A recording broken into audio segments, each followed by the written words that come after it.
गेल्या 2 दिवसापूर्वी पुण्यामध्ये प्रसार माध्यमांशी बोलताना आमचे कुठेतरी ओबीसी उपसमितीचे अध्यक्ष यांच्या वक्तव्याचा दाखला देऊन जे चंद्रशेखर बावनकुळे म्हणाले की माझी पत्नी कुणबी समाजाची आहे, सून मराठा समाजाची आहे.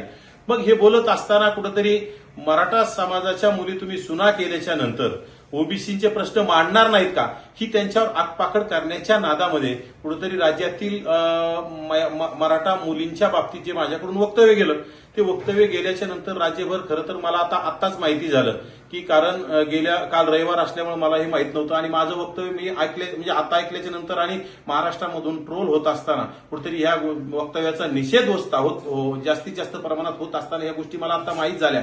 म्हणून मी आता समोर येऊन कुठेतरी ह्या खुलासा करण्यासाठी आलेलो आहे. आता माझं म्हणणं आहे की गेल्या 2-3 वर्षांपासून मनोज जरांगे हे छत्रपती शिवरायांच्या पुतळ्याखाली बसून ज्याप्रमाणे आमच्या वंजारी समाजाला, वंजारी समूहाला कुठेतरी वड्याखोड्याची, उसातली पैदास बोलण्याची भाषा मनोज जरांगेंनी वारंवार केली. आमच्या धनगर समाजाच्या याच्यात लाकडं घालण्याची भाषा केली.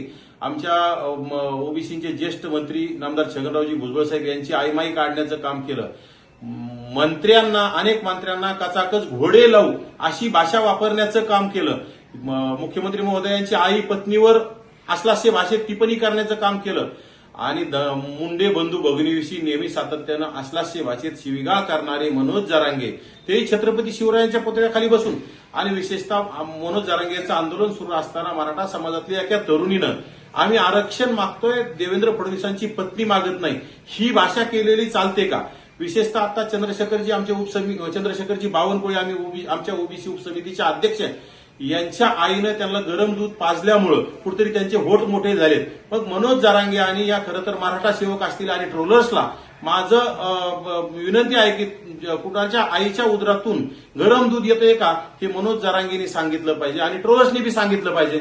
आणि आज मनोज जरांगे कुठेतरी गॅलेक्सी हॉस्पिटलवरून बोलताना माझ्या बाबतीत सुद्धा ओढ्याखोड्याची पैदास म्हणून गेले. मग मनोज जरांगे कशाची पैदास आहे, ओढ्याखोड्याची आहे का गटाराची पैदास आहे, हे मनोज जरांगेंनी बी स्पष्ट केलं पाहिजे. कारण मी जरी माझ्याकडून एक वेळा वक्तव्य गेलं त्याबद्दल मी खेद व्यक्त करतोय. माझ्या माता माऊल्यांचा अवमान होत असेल तर आम्ही कधी कानाला धरून माफी येणाऱ्या काळात मागू. परंतु गेल्या 3 वर्षापासून मनोज जरांगे आमच्या वंजारी समाजाला विषयी गलिच्छ भाषेत बोलले, आमच्या माळी समाजाविषयी बोलले, आमच्या धनगर समाजाविषयी बोलले, आमच्या राज्याचे प्रमुख मुख्यमंत्री महोदयांच्या कुटुंबाविषयी बोलले, ओबीसी उपसमितीचे अध्यक्ष चंद्रशेखर बावनकुळे यांच्याविषयी बोलले, उपमुख्यमंत्री एकनाथ शिंदे आणि मुख्यमंत्र्यांचे वडील काढण्याची भाषा केली. मग त्यावेळी मनोज जरांगेला आपण कधी जाब विचारणार आहात, मनोज जरांगेकडून कधी माफी मागणार आहात, हा सुद्धा माझा राज्यातील ट्रोलर्स, मनोज जरांगे समर्थक आणि विशेषतः राज्यातील माझ्या भगिनी शिवकन्या, जेवढ्या महाराष्ट्रातल्या शिवकन्या आहेत जे मला प्रश्न विचारतात त्यांना माझा प्रश्न आहे. आणि कालपासून म्हणजे आज पाहिलं मी, मला काही लोकांनी सांगितले की माझ्या मुलीला कुठेतरी त्यामध्ये फोटो व्हायरल करून ट्रोल करण्याचा प्रयत्न केला जातोय. तो चूक माझी आहे, मला ट्रोल केलं मला त्याचं काही वाटणार नाही. परंतु माझ्या मुलीला तुम्ही ट्रोल करताय, तुम्ही छत्रपती शिवाजी महाराजांचे वारस म्हणून घेता.